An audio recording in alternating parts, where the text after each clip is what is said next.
stand up, but it's very, very poetic, flows beautifully. Actually, right now I'm reading The Story of Philosophy by Will Durant. It's kind of a collection of a lot of different philosophies back from Plato and Socrates. It's just kind of a collection, and I'm interested in that right now. Who is Will Durant, and why are you interested in philosophy?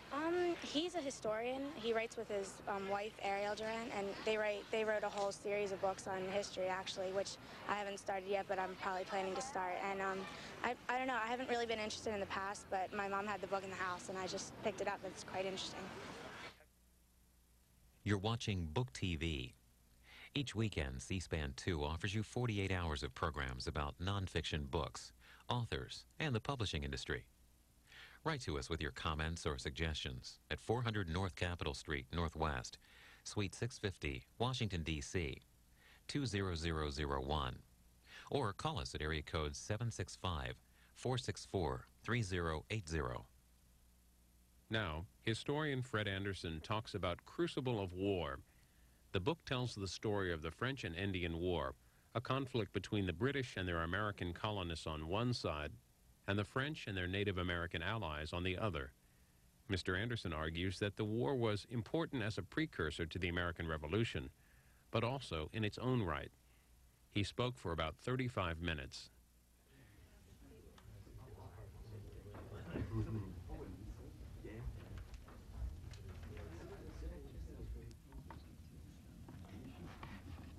Good evening. Welcome to the Tattered Cover, and thank you for joining us tonight.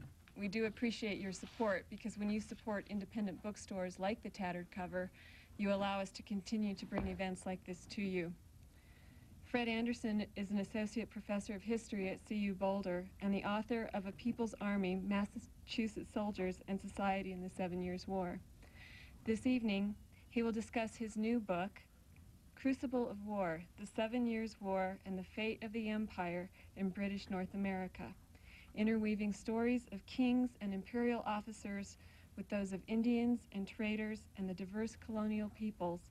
Anderson brings alive a chapter of our history that was shaped as much by individual choices and actions as by social, economic, and political forces. Please welcome Fred Anderson.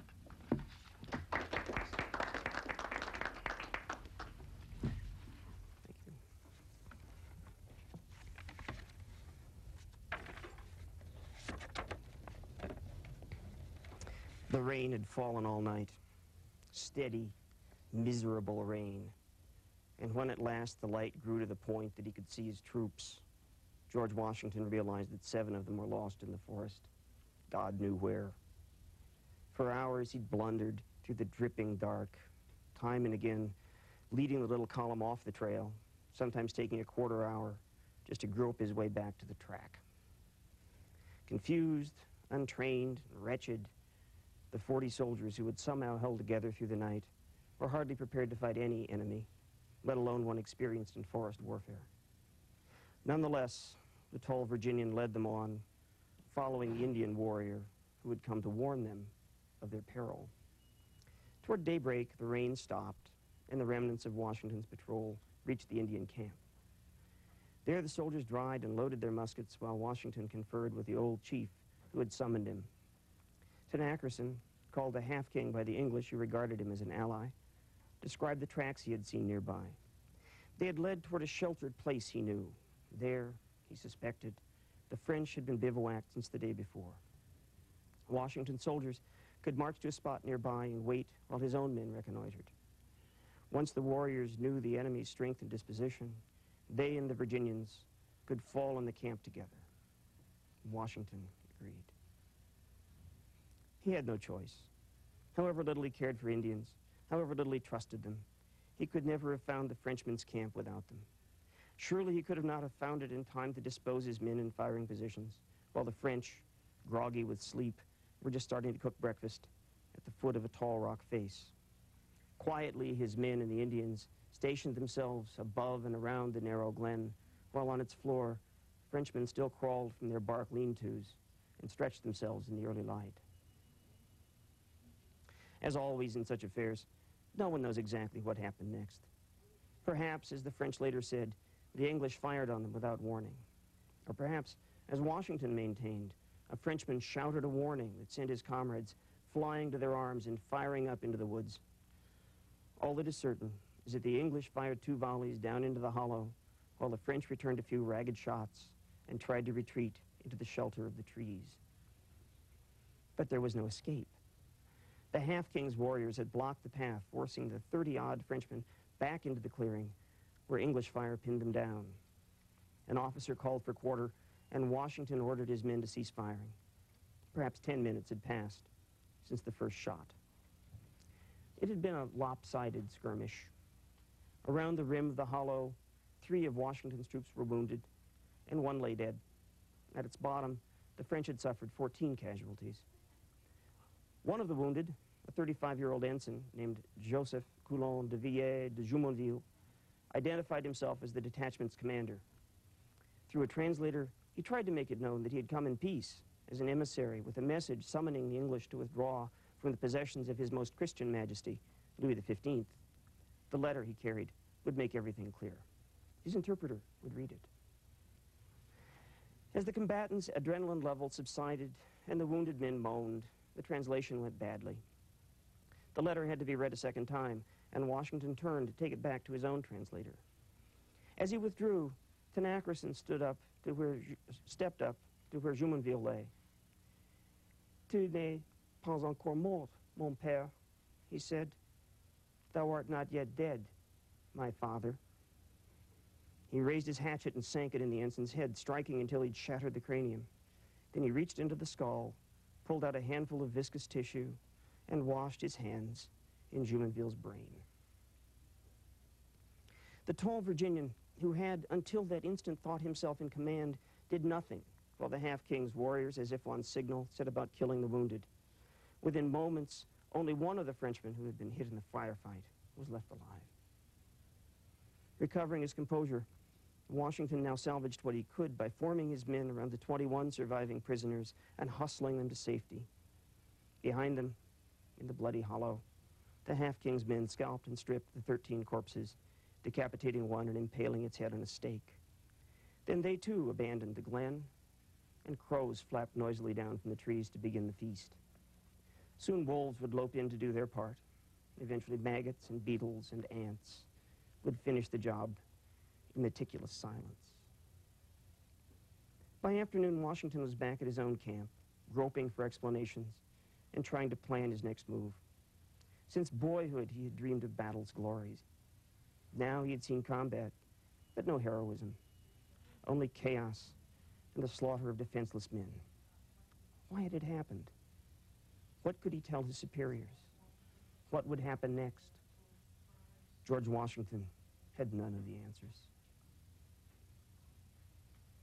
There could hardly be a clearer example of a historical moment when events vastly incommensurate with human intention begin to follow from the efforts of an individual to cope with a situation run out of control than this otherwise ordinary Wednesday morning in May, 1754. Nothing could have been further from Washington's mind or more alien to the designs of the men who had entrusted him with troops and ordered him to the Ohio Valley than beginning a war. Neither he nor his masters imagined that they were setting in train events that would destroy the American Empire of France. Much less could they have foreseen that a stunning Anglo-American victory would lead to yet another war, one that would destroy Britain's empire and raise in its ruin the American Republic that Washington himself would lead.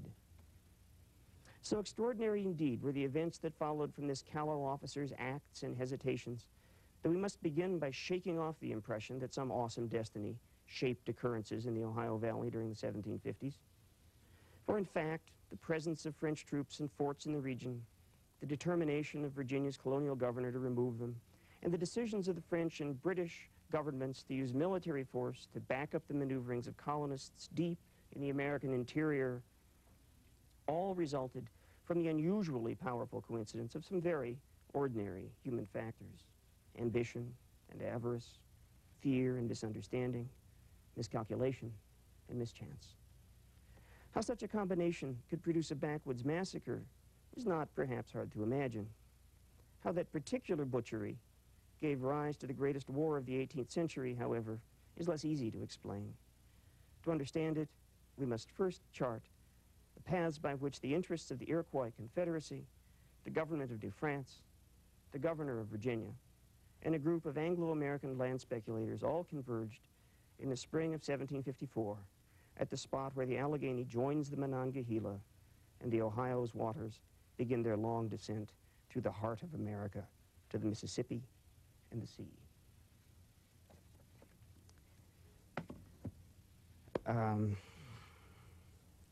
Well, that's the start.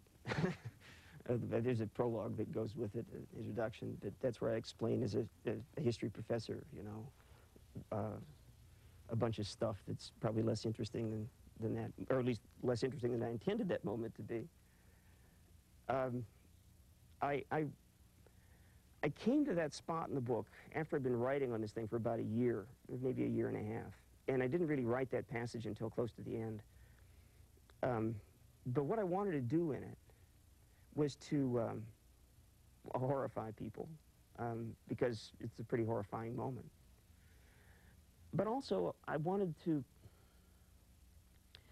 puzzle them a little.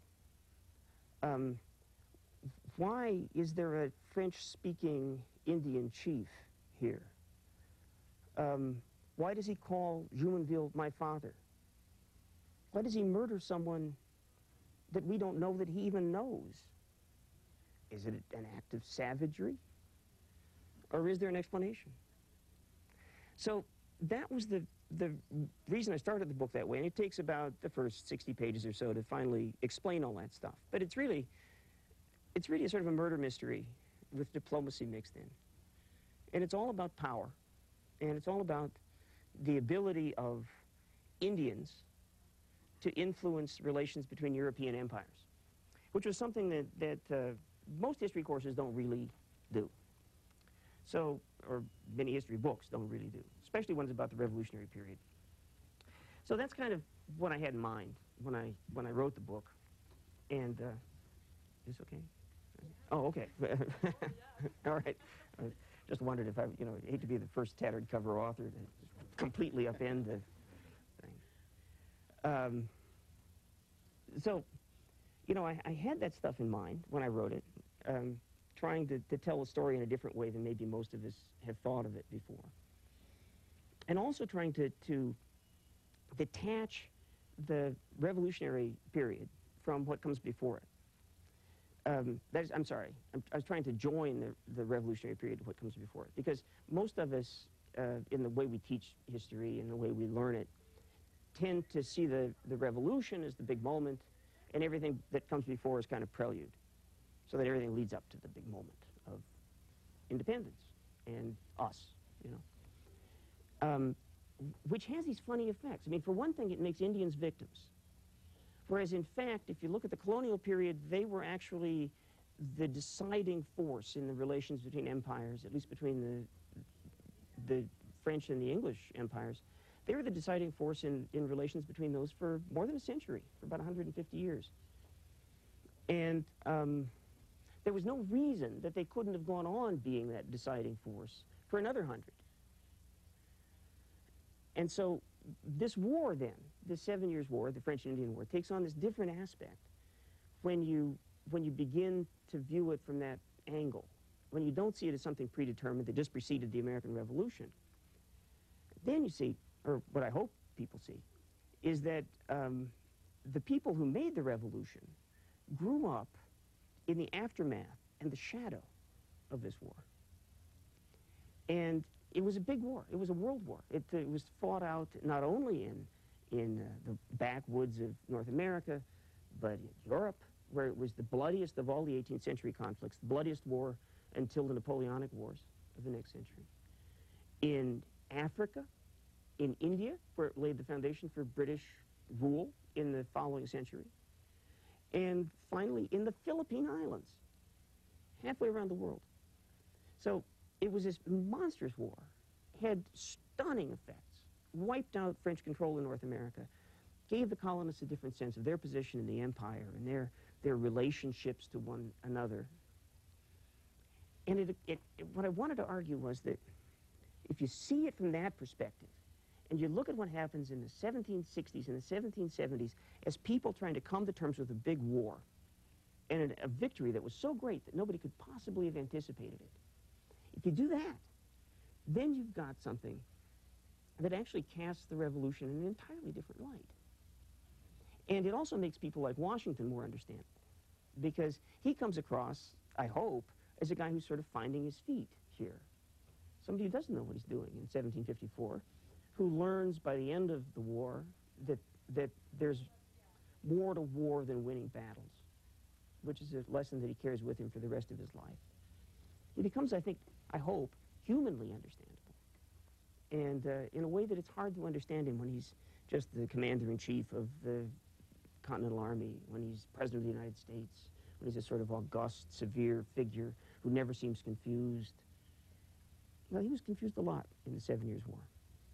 And so tracing him and his story, and the story of the Indians, and the story of European diplomacy, and about a half a dozen other stories through, was the idea that I had in mind to try to show how people looked at the present and things that were going on between Britain and the Americans. They looked at their present in terms of their past. So just as when I was a kid, I was born in, despite my youthful appearance, was born in 1949. So, you know, my father, everybody's father I knew had been a veteran of World War II. And World War II entirely dominated my imaginative world when I was a kid. It was the big defining event. Everything that happened in the 1950s and 1960s in some ways grew out of that. As America confronted, you know, the Soviet Union and Red China and, you know, all those horrifying things. Everybody's reasoning about what happened in the 1950s and 1960s on the basis of what they'd experienced earlier. So that was a simple fact, a simple insight, I guess, to operate from, and that's the way I tried to construct this story. So as to make the American Revolution not something predestined, but a surprise, which is what it was. A surprise with profound impact on us. And I won't go on a lot longer, but one of the things that I think it does, and I hope it does, is that it makes us a little bit more skeptical about the way that we see our own political culture. And what I mean about that is, by that, is this, that we have this tendency to, if we have our gaze fixed on the revolution, we have this tendency to see the revolution as the efforts of a weak colonial region to stand up for a principle, which is liberty, and to defy power and to win. And it's a heroic story. And nothing I would ever say should take away from the heroism in that story. So it's a story that establishes freedom as a principal issue, a principal value in American political life. That's great. On the other hand, the origins of that war can't be separated from the effort to establish an imperial dominion over the eastern half of North America. And the result of the revolution is that the United States does establish an imperial dominion over the eastern half of North America. That they do dispossess the Indians. And that they create, in my view, a political culture in which imperialism and republicanism, power and freedom, are never separated. They're different faces of the same coin. They're different aspects of our common heritage. And so one of the purposes I had in writing this book was to, in casting the story as I did, beginning it in 1754 instead of starting it as conventionally it is in 1763, was to try to show how this is just as important in the formation of what we think of as the American Republic as the Declaration of Independence was, or the writing of the Constitution of the United States. So I've gone on a long time. Would anybody like to talk or ask questions? I have a question. How old was George Washington at that point when you started reading that? I think he's 22 here. So he's a very young man. Yeah, he doesn't know anything. Yeah. I mean, everything he knows about war, he's learned from books and from talking to his older brother, who was participated in an expedition in the previous war, in King George's War. So, yeah, he's a complete naive. He has no training. He has no idea what he's going to do. And he behaves exactly like, you know, an infantry second lieutenant in his first firefight.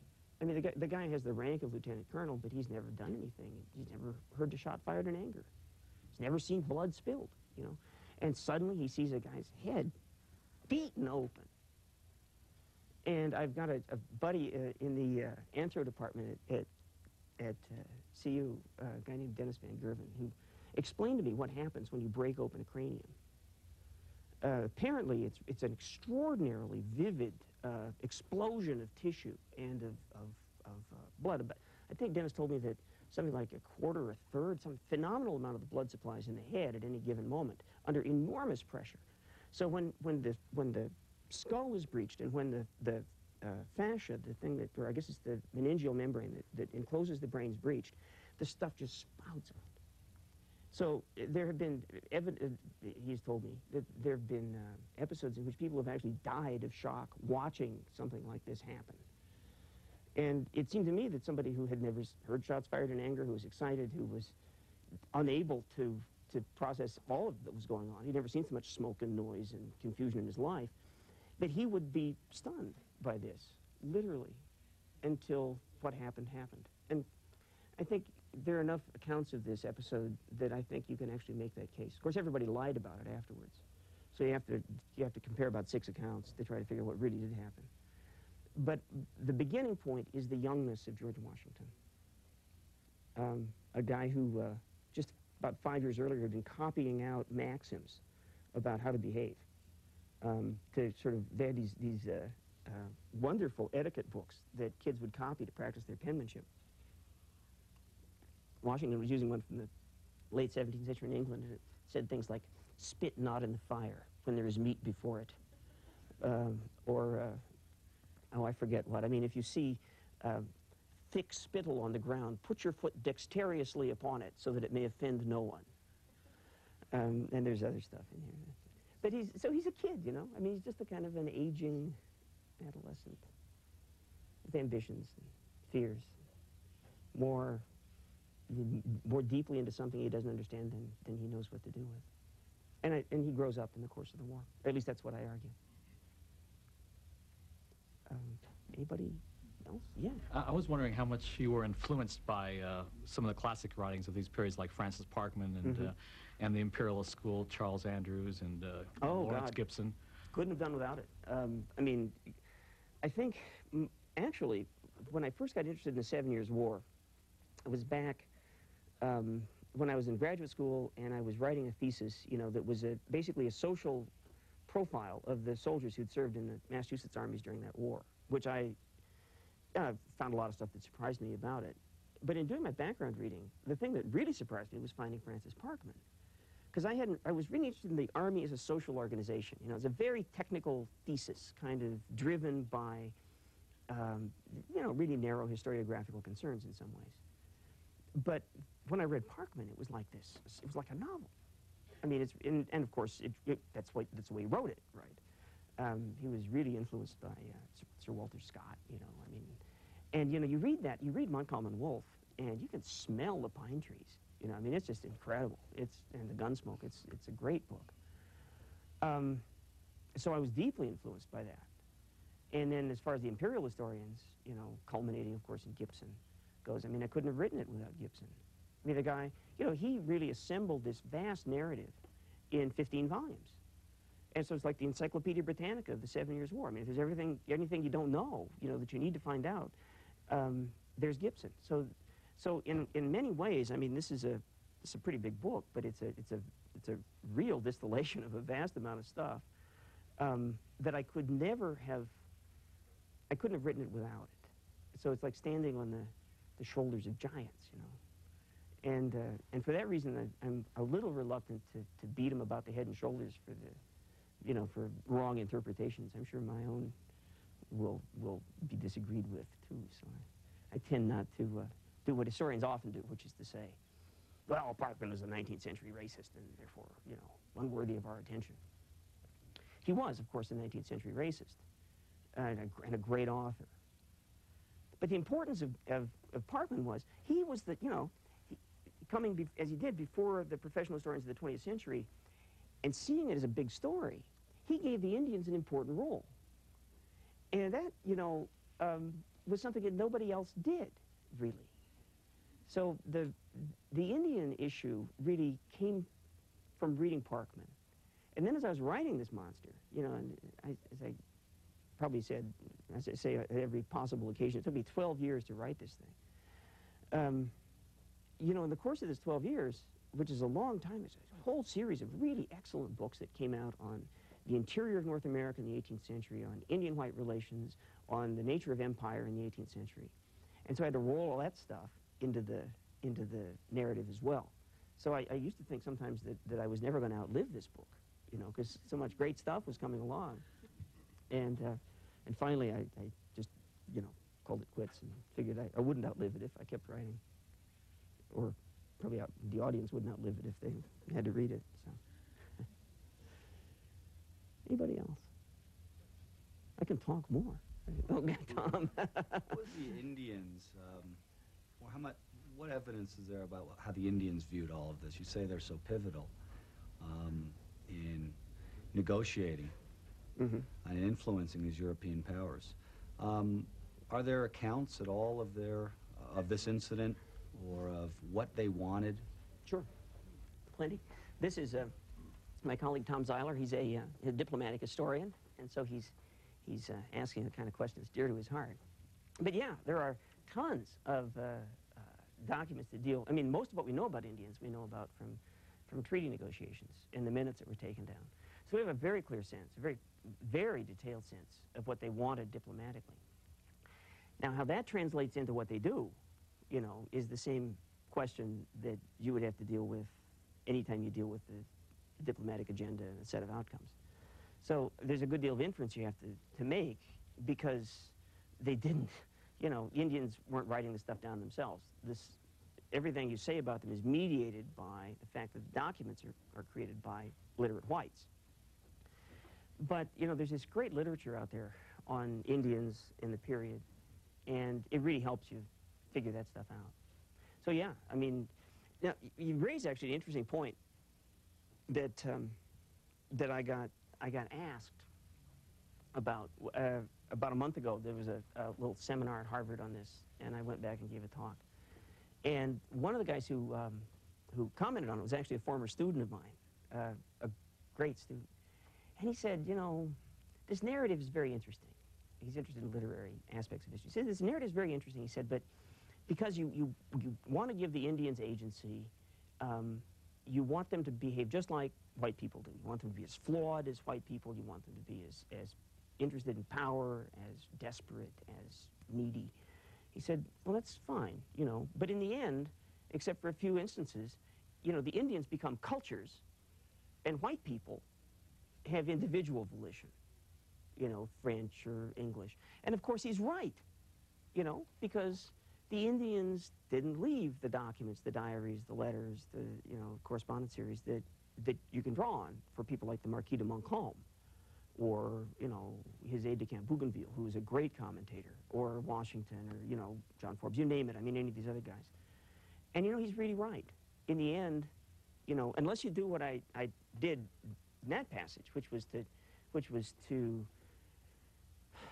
you know, really deeply contextualize it with an awful lot of explication. About the first 50 pages of the book bring you from the beginning of the Iroquois Confederacy up to that point. And what's supposed to happen at the end of that is you say, aha, that's why he did it. It was a diplomatic act. It wasn't just an act of murder or savagery. It was intended to produce a result. It was intended to cement an alliance between him, Tenackerson, who was in a very weak position in the Ohio Valley with respect to the people he was supposed to be governing. It was supposed to cement an alliance between him and the English, and it didn't work. What it did was start a war. But Tenackerson's motives can, and even his words in this one case, because this is I'm actually sure this is what he said, for reasons I explained in here. Tenackerson's motives can, in this case, be deciphered indirectly from context. And you can do the same thing for other Indians. I do it a bit with a really notable chief named T.D. Uskung, and a bit with Pontiac in the war period, when he launches this incredibly important attack, you know, on the British that turns into this massive pan-Indian rebellion that's the most successful Indian resistance to whites in the whole of American history. I mean, it's an astonishing story. You can do it with a few principal figures, but you can go much deeper with the English or with the French, just because they left the documents. So it's one of the things I regretted about the book, and it made me realize, I think, more than I did at the beginning, what the limits of narrative history writing are. That you're bound by when you begin the story, you're bound by when you decide to end it, and you're bound by ultimately your ability to intuit what anybody was thinking at any given moment, which you can generally do from context, or you know what people knew if you don't know exactly what they were thinking, what they could have known. So you can construct that kind of narrative. But when it comes to just, you know, trying to figure out what went on in the Grand Council at Onondaga, in Iroquois, where the Six Nations meet to determine policy in those councils, there are no records of that. You can only infer that from later diplomatic utterances. So writing the book made me understand both, I think, the power of narrative to engage, you know, and I hope it engages readers. But it also made me aware of how that genre of narrative history is limited in what it can do. It's great on contingency. It's okay on this sort of massive forces that frame contingency, but you can only get so far when you write it. Anybody else? Well, let me tell you one more thing. That I didn't set out to write this book. This was a complete accident. I don't know if I should admit this or not. And I really wanted to write a book on the Revolution. And I planned it out. I'd begun actually to write the thing. I'd done a lot of research. And then I realized that I was going to have to start it in 1754 if I really wanted to do the story that I wanted. And so I got trapped in my introduction, which is like Lawrence Henry Gibson, right? I mean, this guy, he's read those of you who are historians won't know this, but this guy, Gibson, at age 40, started to write a book that was ultimately called The British Empire Before the American Revolution. And ultimately, it was 15 volumes long. He finished it when he was 90. With his last breath, he was correcting proof. So it occupied his whole long life, and he set out to write a history of the American Revolution.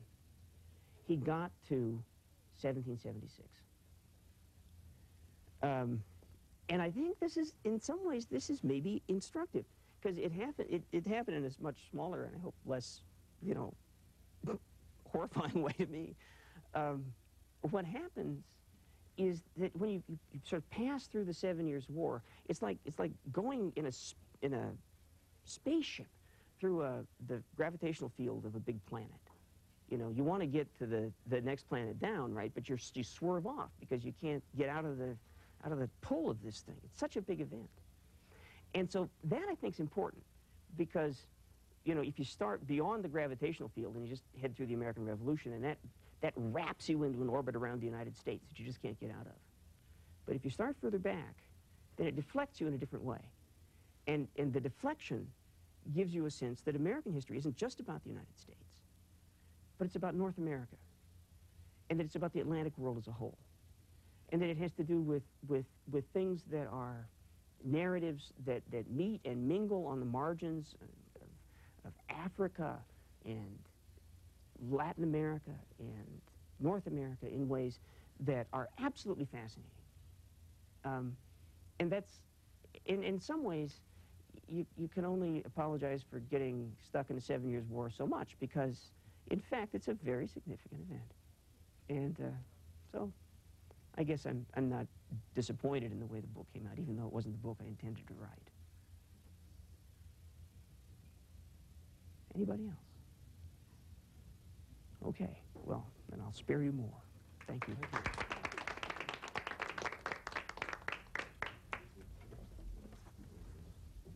Thank you all for coming. There are books on the cart. If you'd like to have your book autographed, he'll be happy to do that for you. Or just chat. Or just chat.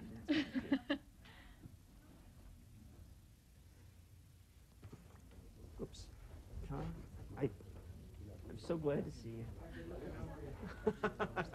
Not as good looking as you. Oh, I meant to give you a copy. Fred Anderson teaches history at the University of Colorado in Boulder. Crucible of War is published by Alfred A. Knopf.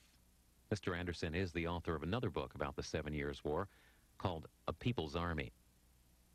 History on Book TV airs twice every weekend, Saturdays at 11 p.m. and Sundays at 8 p.m. Eastern. And next week, historian Stuart Leibiger discusses founding friendship, George Washington, James Madison, and the creation of the American Republic. You can find more schedule information online at booktv.org.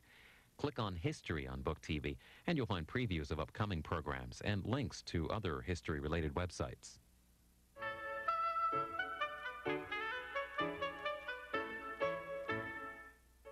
"48 hours of nonfiction books on TV. You're watching Book TV on C-SPAN 2. Next, Bob Greene discusses Duty, which explores his relationship with two important men in his life, his father and the pilot of the plane that bombed Hiroshima in 1945. After that, a discussion about the Internet and the future of the publishing industry. Next weekend on Book TV, author Douglas Brinkley discusses his biography of Rosa Parks and her impact on the civil rights movement. Then historian Stuart Leibiger looks at the relationship between George Washington and James Madison and their role in the creation of the federal government. And later, we'll do a live call-in show with James Bradley, author of Flags of Our Fathers, following his appearance on Book Notes on our companion network, C-SPAN.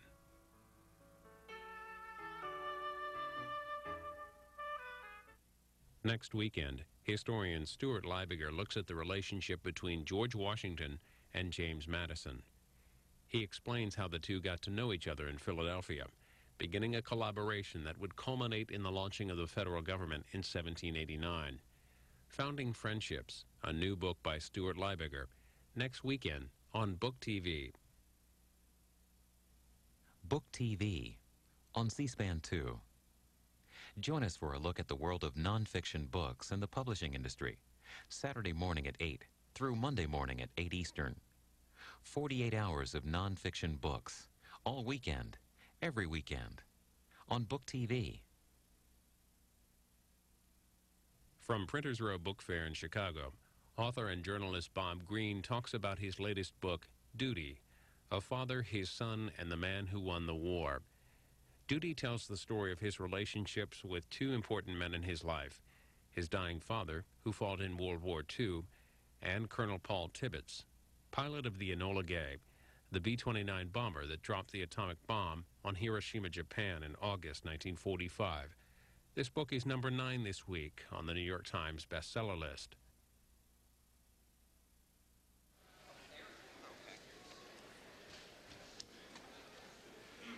Okay, I think we're going to start. Those of you on the edges, why don't you move this way into the center? There's plenty of chairs right in the center section. Anyway, good afternoon and welcome to the second day of the Printers Row Book Fair. Before we start, I'd like to let you know that there are other reading and panel venues at the book fair. You can get a copy of the program out at the information desk, which will show you what is being performed or what is being discussed or what is being read at Grace Place or at the Burnham Room of the Printers Row Hyatt House, both of which are north on Dearborn. We would like to also to thank Argo Federal Savings for sponsoring this program. And now I would like to introduce Carlene Sawyer, who will introduce Mr. Greene. Oh, thank you. Well, good morning, everybody. This is a real honor and a pleasure for me to introduce Mr. Bob Greene. Syndicated columnist, Mr. Bob Greene will do almost anything to get a good story, especially if it has a human interest side to it. When he wanted to see what life on the road of a rock band was, he went on the road with Alice Cooper's band, and he actually volunteered to be a performer. And every night he dressed up in a Santa Claus suit and let the band members beat him up on stage. And and in his book, $1 Billion Baby, he showed that being on stage with Alice Cooper was a lot more exciting and exhilarating than actually the life of going from place to place. Bob Greene still goes on the road from time to time, but of course he is now the celebrity. He is the author of many, many, many books. He's won many awards, and he is, of course you know him as a columnist for the Chicago Tribune. He has really been a pillar, a fixture of the Chicago newspaper arena for almost 30 years. But Mr. Greene says that he not only identifies with the Chicago area, but the Midwest in general. He's actually from Columbus, Ohio, and in his new book, he goes back and visits Ohio. The new book, Duty, A Father and His Son and the Man Who Won the War. When Mr. Bob Greene went home to Central Ohio to be with his dying father, it set off a chain of events that led him to knowing his dad in a way he had never known before. Thanks to a quiet man who lived just a few miles away, a man who changed the history of the world. In Bob Greene's new book, Duty, I'd like to ask you to welcome Mr. Bob Greene to the Printers Row Book Fair.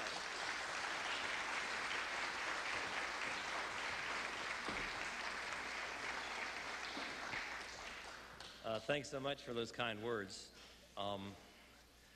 The morning after the last meal I ever had with my father, I finally met the man who won the war. As Carlene mentioned, I grew up in Central Ohio, and my dad was an infantry soldier during World War II. But like a lot of sons, I was never especially good at talking to my dad about the things that were most important to him. And as he was dying, I remembered that he used to come home from work in downtown Columbus, and he would tell us, he'd say, I was buying, my brother, my sister, and me, he'd say, I was buying shirts downtown for work, and in the next aisle, buying ties, was Paul Tibbets. And we would say, who's Paul Tibbets? And our dad would say, he's the man who won the war. Paul Tibbets, in the 1940s, at the age of 29, was asked by our country to do something that had never been done before. He was asked to fly an atomic bomb over an enemy nation, drop the bomb, and end World War II. And he did it. He was the pilot of the Enola Gay, the plane that dropped the atomic bomb on Hiroshima. The single most violent act in the history of the world, and the act that brought World War II to an end. When I was a young reporter, I heard that Paul Tibbets lived in Columbus, and I wrote him letters, I called him, left messages. I never got a response. He didn't say no, he just never responded at all. But with my dad dying, I thought I would make one more try. And I went to see Paul Tibbets, and we started talking. And the result of almost a year of conversations is Duty, the subtitle of Father, His Son, and the Man Who Won the War. Mr. Tibbets, he still lives in Central Ohio. He and my dad were born within weeks of each other in 1915. They were both 83 when I first started talking to him. He can walk through Central Ohio now, go into the Bob Evans for lunch, as he often does, and no one recognizes him. The local television weathermen in Columbus are much more famous, better known than Paul Tibbets. Now, the morality of the dropping of the bomb, the morality of the flight to Hiroshima, the end of the war, will be and should be debated as long as men and women are alive. It was the carnage, the death, and the suffering on the ground were beyond comprehension. Mr. Tibbets told me that he has never lost a night's sleep in his life because he feels that 1 million or more lives, American and Japanese, were saved because the ground invasion of Japan never happened, because the Japanese government was committed to fighting till the very end, he had been told, and the prediction was that the carnage, the death, would be beyond anything seen before in the war. But that's not really, Albert Einstein did the science. Franklin Roosevelt and Harry Truman made the political and governmental decisions. What I wanted to do is find out about my dad, why the war was so important to him, and find about Paul Tibbets. And, you know, MacArthur's dead, Patton's dead, Eisenhower's dead, but Paul Tibbets walks among us unknown, unnoticed. So I went to see him that first day, and the thing that stuck with me, my dad was in his final days. My dad was home in bed dying. And as I talked to Mr. Tibbets that first day, I wanted to tell him that I was grateful for the conversation. And I said to him, you know, you were a famous combat pilot, and my dad was a soldier no one ever knew. And Mr. Tibbets said, who knew about who doesn't matter. Who knew about who doesn't matter. And that became the theme of our entire year talking, because he believed that whether you were a famous combat soldier or, because my dad was not a hero in any sense. He wasn't a frontline guy. He was there in Africa and Italy, but he was not a big shot in the war. But who knew about who doesn't matter. That's what Mr. Tibbets said. And it sort of informed everything we did for the next year. The first day we talked about the flight itself, and it was like found history. I mean, to hear Paul Tibbets explain. I asked him what happened when the bomb itself fell out of the bottom of that B-29. The B-20, Enola Gay was his mother's name. So Mr. Tibbets named the bomber after his mom. And he said, the seat came up, and it was like purposely inelegant phrase. The seat came up and kicked me in the ass. And he said, and we did a steep diving turn to the right. And we looked down, and there had been a city there before. And we looked, and there was no city. And this was before the age of instant communications. So now, you know, you would know on CNN, you would know on the networks in a second. But back then, for the hours it took them to fly back to Tinian Island, no one in the world knew. No one knew what had just happened, this cataclysmic nuclear explosion, and the only people who knew were those men in the Enola Gay. And I asked him what was going on in the plane, and Mr. Tibbets said, I think we thought the war was over. I think we knew the war was over. So they're flying back to Tinian, and they know that they probably just ended the longest and most terrible war this country has ever had and hopefully will ever have. At the same time, as I mentioned to you, my father and I never talked well about things that mattered to him. But 7 or 8 years before his final illness, he made some tapes for my brother, my sister, and me. And he talked his life story, including his time in the service, into a tape recorder. And as he was dying in one room of our parents' house, his voice getting weak and confused, I brought the tapes out and I played them. And there was his voice, strong and full, telling the story of his life, telling the story of his war. And I found myself playing those tapes, and I found myself having more questions than answers. So I would play the tapes, and I would write down the questions, and I began taking them to Paul Tibbets. And to my great surprise, Mr. Tibbets made it clear that my visits were welcome. I remember once I was meeting him. Paul Tibbets doesn't drink, but sometimes we would meet in hotel bars because that was just a convenient place to meet. I remember walking into this one hotel where we were supposed to meet in the hotel bar, and the desk clerk, a young woman, said to me, there's a general something waiting for you in the lobby. Now, if he'd been a soap opera star or a singer, she might have caught the name, called her friends up to say, there's a general something waiting for you in the lounge. And I went in there, and there's Paul Tibbets. Paul has terrible hearing. He has hearing aids in both ears, and he can hardly hear it. You have to sit very close to him and literally shout. And there would be times when we'd be in a public place when on the television monitors around the room, the TV screens in the bar, there'd be an NBA basketball game on. And every eye of the people in the bar would be on the basketball game on television.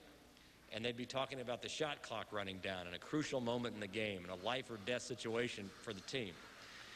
And I just wished that if they'd looked over across the bar, here's this 85-year-old man, and here's a younger man literally shouting at him.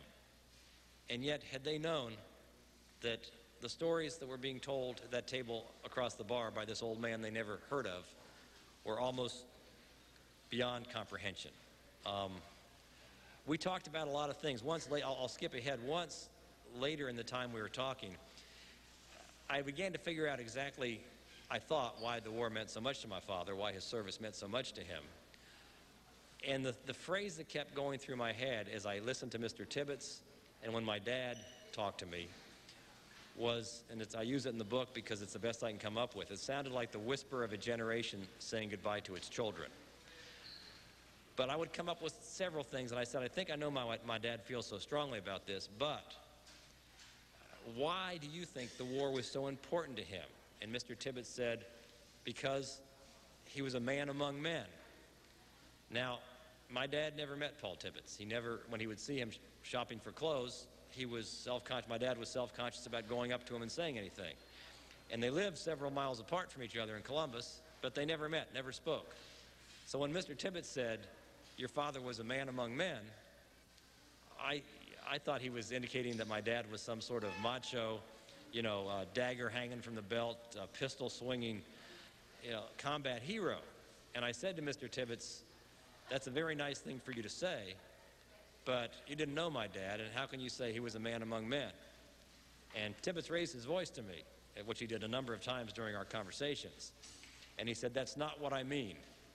I said he was a man among men. We all were. It was the one time in our lives that we were men surrounded by men, and we were sent across the ocean, and the people we loved and the people who loved us didn't know who we were with or exactly where we were or what we were doing, and we were men among men.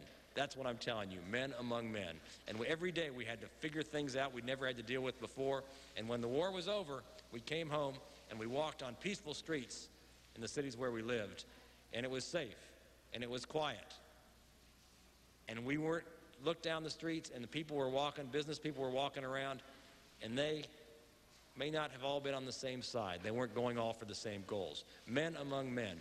And we would be foolish to ever think that anything we would ever do in our lives would match the impact on us as when we were men among men and our country asked us to do this. Little things would come up. I told Mr. Tibbets that I remembered when I was a kid, on a Christmas Eve, there was a loud explosion from our garage, and we opened the side door, and a water pipe had burst, and it was just pouring onto my mother and father's cars in the garage, and it appeared to be very hot. It was steaming. And my dad had this look on his face like he didn't know what to do about it. And so I remembered him calling plumbing services, but of course on Christmas Eve, they weren't there. And he called the home numbers of some plumbers he knew, but they didn't want to go out. It's Christmas Eve. And it made me think about, that old playground phrase, you in what army? Well, of course, back during the war, the answer was there. You in what army? You in the United States Army. And it seemed to me that as terrible as the war was, and as arduous and tragic as those years was, when they were together, it was you in that army. And if a pipe burst or something major happened, you had 1,000 pairs of hands to help you. And so I asked Mr. Tibbets, when you all came home, did you feel all of a sudden you didn't have quite the powers of getting things done as when you had hundreds of your colleagues around with you? And Tibbets said, no, it was still you in that army when we got home. And I said, what do you mean? And he said, because we learned things over there that we brought back with us. And every day during the war, we were faced with huge tasks, ending the war, or little tasks, pipes bursting. And we took that home with us because we had no training in it, and yet we managed to get it done. So I said, okay, that makes sense. But I still remember my dad's face that night as the water's pouring out, and it's just my brother, my sister, my mom, and me, and he didn't know what to do. And Tibbets said, I think if you come home from the war and you feel you can't handle things, then you're lost. And he said, I don't think a lot of us came home lost. He said, let me ask you a question. What happened that night? I said, what do you mean? He said, that Christmas Eve, did the water just keep pouring out all night? I said, no, it got stopped. He said, did the plumber come? I said, no. He said, then how did it stop? I said, well, my dad did something and it stopped. He said, what did he do? I said, I don't remember, but the water stopped. And Tibbetts said, that's my point. That's my point. We figured out how to do things. Sometimes it felt like found history and found poetry. We were talking one day, and I was asking about some technical things about the war. And I think I asked him about the altitude at which the planes flew. And he said, well, when I was flying Ike to Gibraltar, I said, you knew Eisenhower? And Mr. Tibbetts gave me a look. He said, yes. I said, how did you know Eisenhower? He said, because I had to fly him to Gibraltar, to North Africa. And I said, well, why were you flying him there? And Mr. Tibbetts said, for the invasion of North Africa. I said, oh, okay. I'd forgotten that this. And of course, during the earlier part of the war, he was a B-17 pilot. And indeed, he told me that they were in an airfield in London, and Eisenhower had to get to the invasion of North Africa, and it was raining. And they stood in the rain, and some voices in the military had said, we can't take off. And Tibbetts said Eisenhower turned to him and said, what do you think? And Tibbetts was 27 at the time. Tibbetts said, if I didn't know the passenger I was carrying, I'd go for it. Meaning, if it wasn't Dwight Eisenhower. So Eisenhower turned to Tibbetts and said, I've got a war waiting on me, let's go. And he said he flew him to Gibraltar, and that Eisenhower put a plank between the seats because he wanted to watch the co-pilot and the pilot seats because he wanted to watch what was going on. And so there was Paul Tibbetts, his co-pilot, and Dwight Eisenhower flying to Gibraltar. And Tibbetts said, when we landed, the paratroopers were already dropping. And he said, it's funny how you remember the little things. Said Eisenhower got out of the plane, thanked us. He said he had shared his thermos of coffee with us the entire flight. He said, it's funny how you remember the little things. He was wearing 4 stars, and yet he was one of the boys. And he said, this guy's 27 years old. And he said, you try not to show anything. You try not to show that you're feeling anything. But this was Ike. We would talk about these things every day. And I think I found out later why Paul talked with me so willingly and helped me with my father's life. Because it's true. Now that my father's gone, I know my father a lot better now that he's not with us than I did when he was alive. And the reason is Paul Tibbetts helped me understand. And I think I figured out the reason why, which is Paul told me he was never any good at talking to his own 2 sons. And that I couldn't ask my dad things, and Paul couldn't tell his 2 sons things. And Paul at one point told me that he'd told me much more about his life and his feelings about what had happened than he ever told his own boys.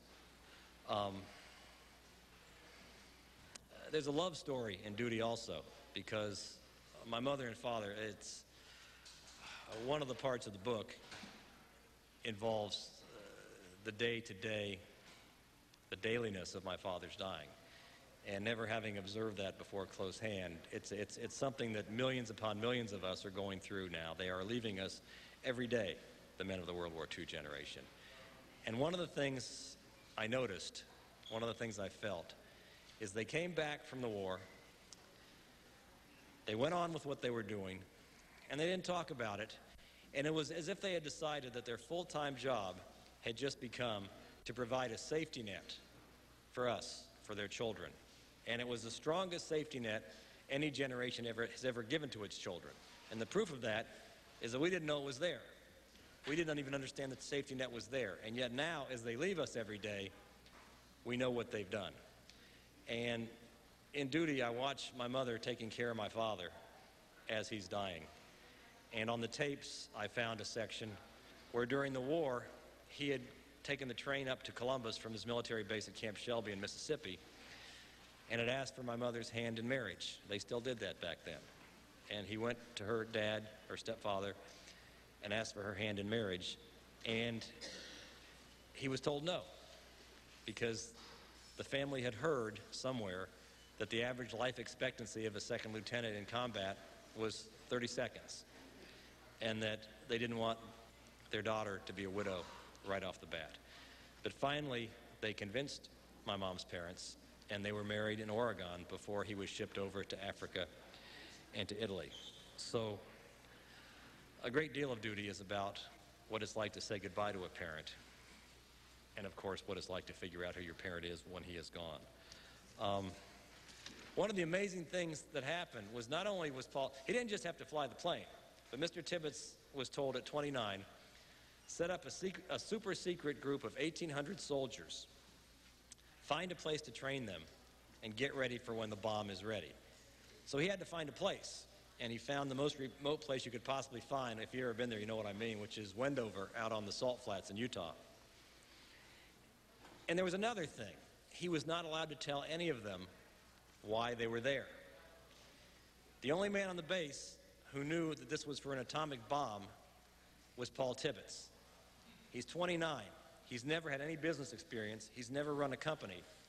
He's got 1,800 men. He's basically become the CEO of an 1,800 employee corporation, and he can't tell any of them why they're there. And in fact, it wasn't until, and he didn't, and it wasn't until the flight to Hiroshima that he crawled back through the B-29 and told his crew members what they were doing.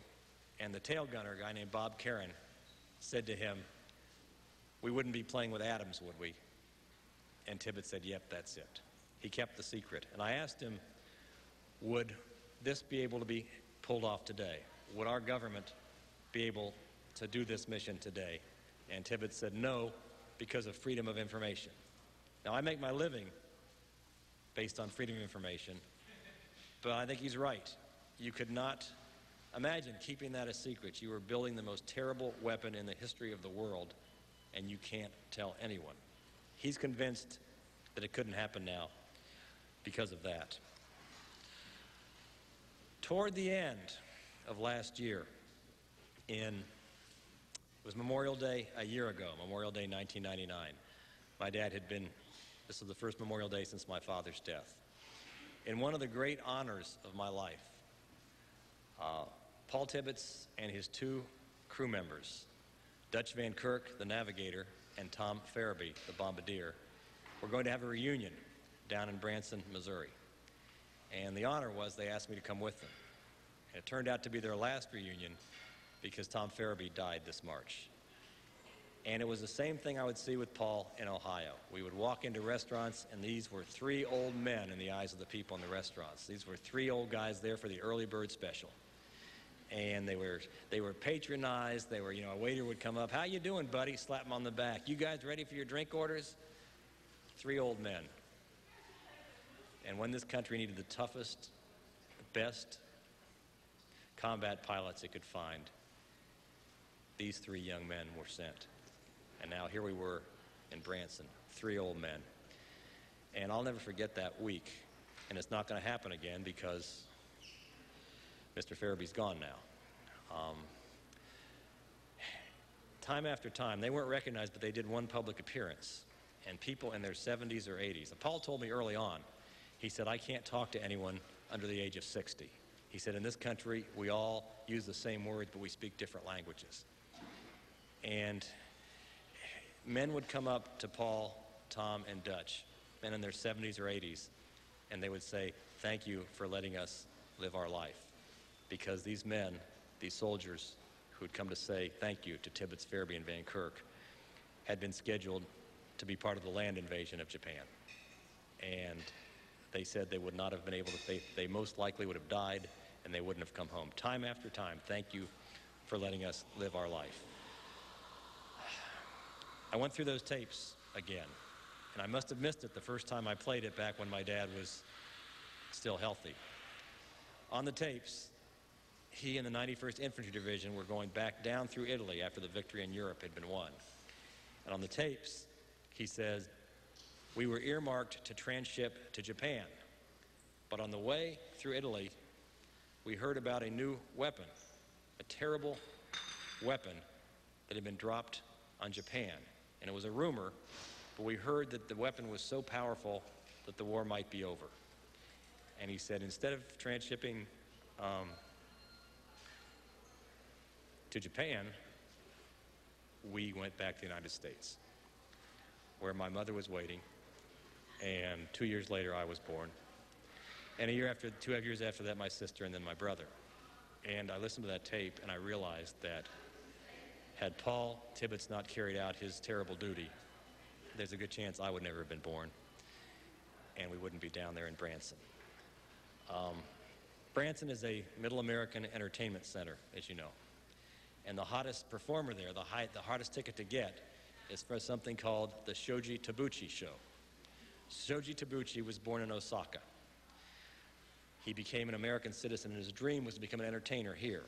And he came to the United States, and it's a country fiddling show. It's the best show in Branson. It's the hardest ticket to get. And because it's the hottest ticket at Branson, the crew of the Enola Gay wanted to see it. And so we got tickets, and we went to the Shoji Tabuchi Show on our last night in Branson. And Mr. Tabuchi, from the stage, interrupted the show and said, "I would like to introduce some people who have served our country with great honor." And it is our country now for him, because Shoji is an American citizen. And he introduced the crew of the Enola Gay. And after the show, we got together with Shoji upstairs near his dressing room. And he came out and talked to the crew, and he said that he had been born in the prefecture next to Hiroshima. And after the bomb had exploded, his mother had carried him and his brother toward the hills. And he said that his father had told him that had the bomb not been dropped on Japan, all would have died, meaning all the American soldiers, all the Japanese soldiers, the civilians who would have been killed.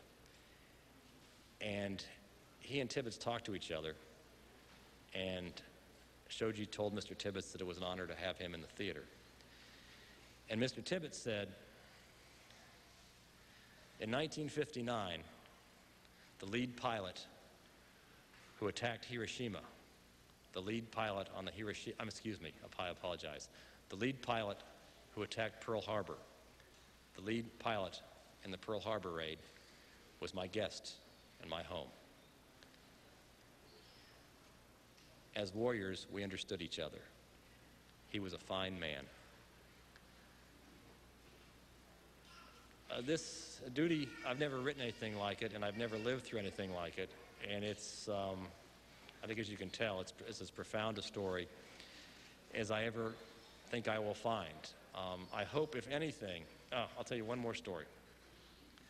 The other night in Columbus, Ohio, I spoke at the Columbus Public Library. They had an outdoor event downtown, and I spoke of many of the same things I'm talking to you about today.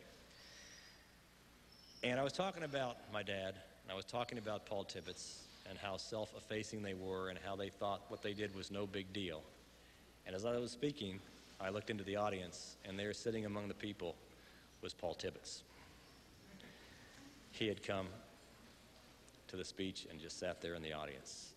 I hope that if anything comes out of duty, if anything comes out of the experience I had, that more of us, as our parents leave us, as the men and women of World War II say goodbye, will figure out a way to figure out who they were and to know them better. I thank you for coming here today. Does anyone have any questions? I'm told that if you do, you should come to the microphone here. Thank you. Yes. I have a number of remarks about keeping a secret like the atomic bomb. I think I heard about it in basic training in 1944. And secondly, in that remark vein, I think worse secrets are being kept about flying saucers. And now I was in the war loading trains, freight trains in England. So when I came back from the war, I wanted to hear about the war. And I heard nothing until I began hearing about the Battle of Biloxi, the Battle of Alexandria, the Battle of Huachuca, race riots between white and black soldiers. And one story about Japanese in the Philippines who asked a black troop that was sent after them, well, if you want to fight us, we'll wipe you out like we wiped out the others. But we know how you treat in the United States, so think about it. So they slept on it and went back and did not engage the Japanese. Now, Tibbet think he went to fight to make the streets safe and quiet. Well, the streets are dangerous with police brutality, and there's gunfire all night where I live, and I've been burglarized 4 times since Martin Luther King's day. I don't feel you did that much to make it safe. When I was in the Army, I did not feel like a man among men. I felt like a conscientious objector among people who didn't give a damn. That was where I was. Now, did the bombs stop in the war? 3 atomic bombs were dropped on Japan. 3. I'm emphasizing 3 because I know you wanted to say 2. I don't know when the 3rd bomb was dropped, but it was dropped on Tokyo. It was a dud. If it had not been a dud and went off, how could the Japanese have surrendered? And Einstein helped to make the bomb. He was on 3 committees to make the bomb. And at a peace action thing, they had a chairperson who was a soldier like I was in World War II, who said he would rather have died invading Japan than for the bomb to be used. Finally, you used the expression, our country. Well, if we want to stop things like wars, we'll have to stop identifying with things that make war. I made a gesture of renouncing citizenship around Nagasaki Day 1950, declaring myself a stateless person of the world. Thank you. Any other questions? Yes. I'm in the midst of reading the book right now, and I find it very prophetic. There was an piece about Doolittle's Raiders, which I found really... a couple of years ago, you mentioned that there was a meeting. There was a meeting in it was in Dayton, Ohio, where a few of, I think it was 18 that are remaining. Yes. Well, I'm not going to. I can't say what. Pardon me? You want me to tell the story? Is that it? Well, please do. Okay. I think it was interesting, especially the ending and how they were remembered. Right. Thank you very much. I'd referred to one of the great honors of my life. There have been several during the writing of this book.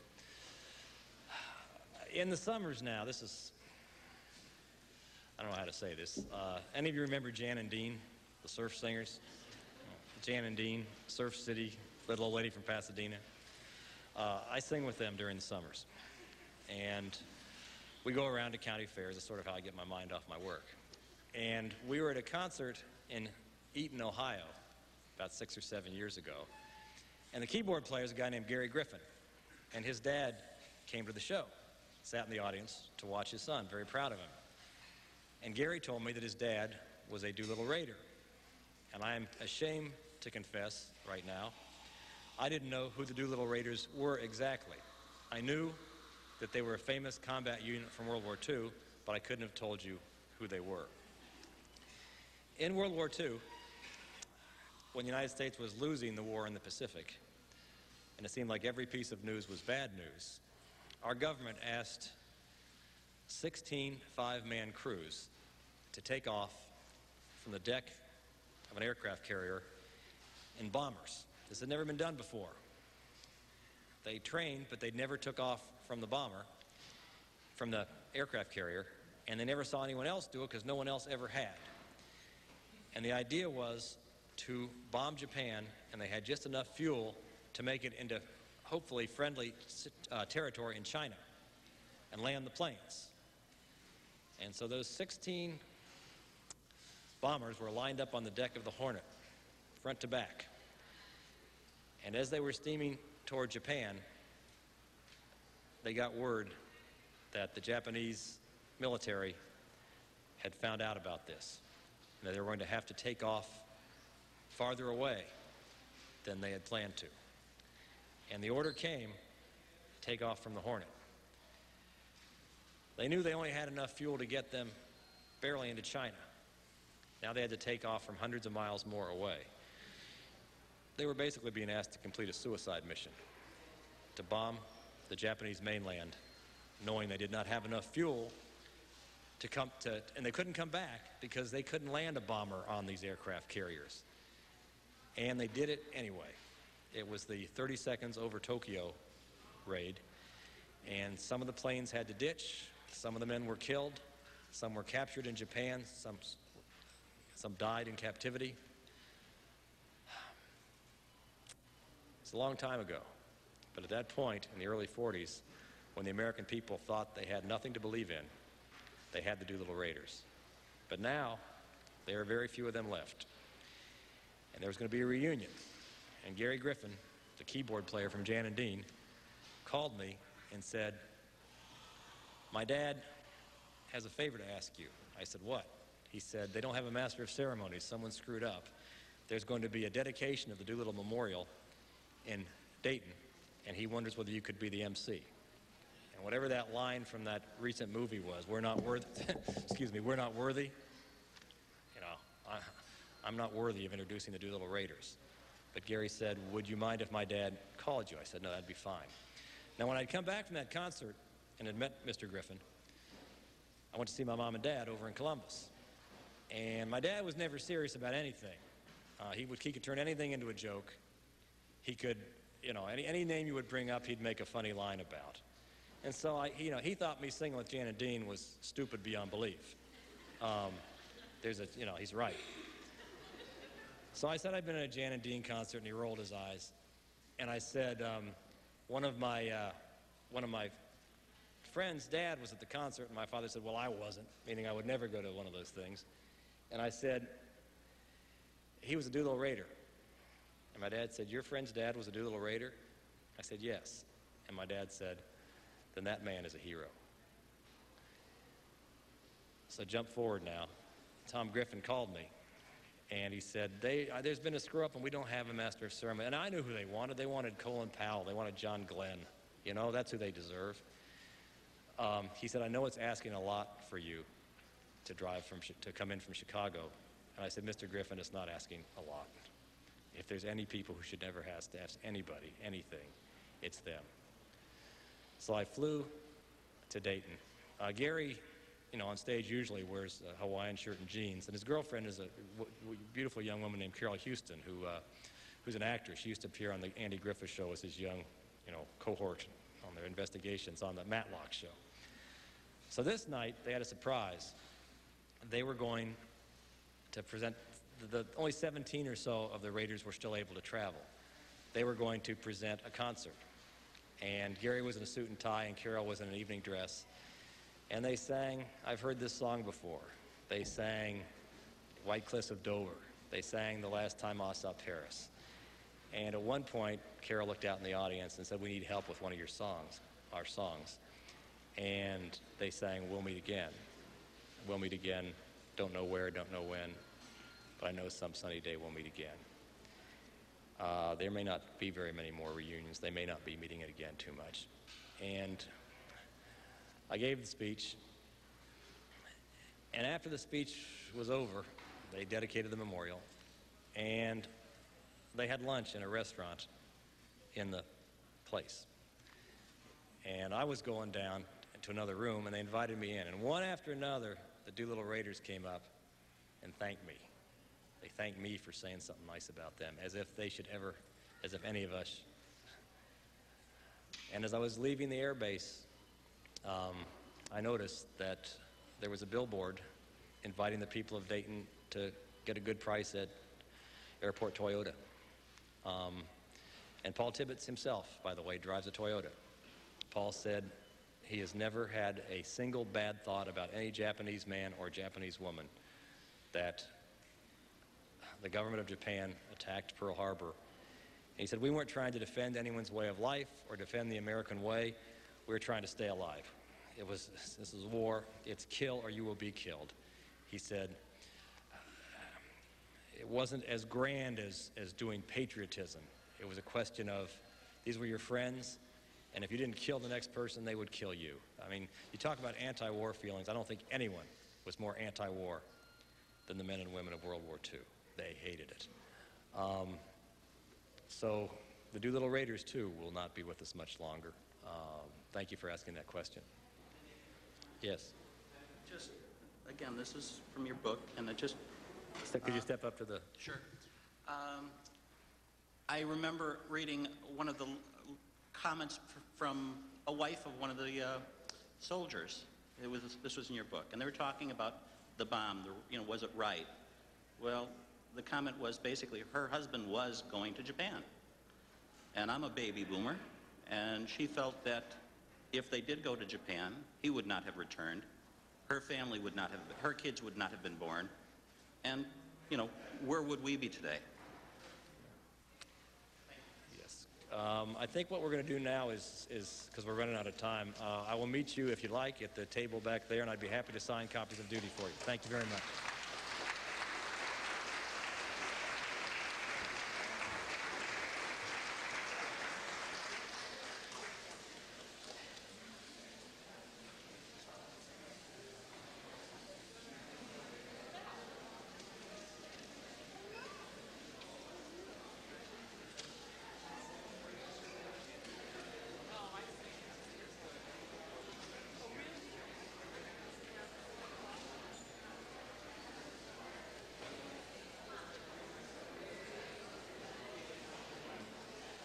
Bob Greene is columnist for the Chicago Tribune.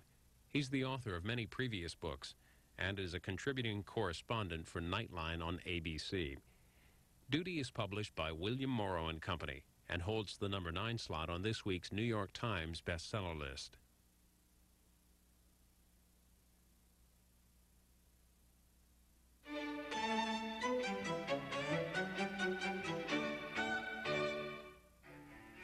Hours of nonfiction books on TV. You're watching Book TV on C-SPAN 2. Next, a discussion about the internet and the future of the publishing industry. After that, a look at the Happy Bottom Riding Club, the story of female aviator Pancho Barnes, who broke the women's speed record in 1929. Next weekend on Book TV, author Douglas Brinkley discusses his biography of Rosa Parks and her impact on the civil rights movement. Then historian Stuart Leibiger looks at the relationship between George Washington and James Madison and their role in the creation of the federal government. And later we'll do a live call-in show with James Bradley, author of Flags of Our Fathers, following his appearance on Book Notes on our companion network, C-SPAN.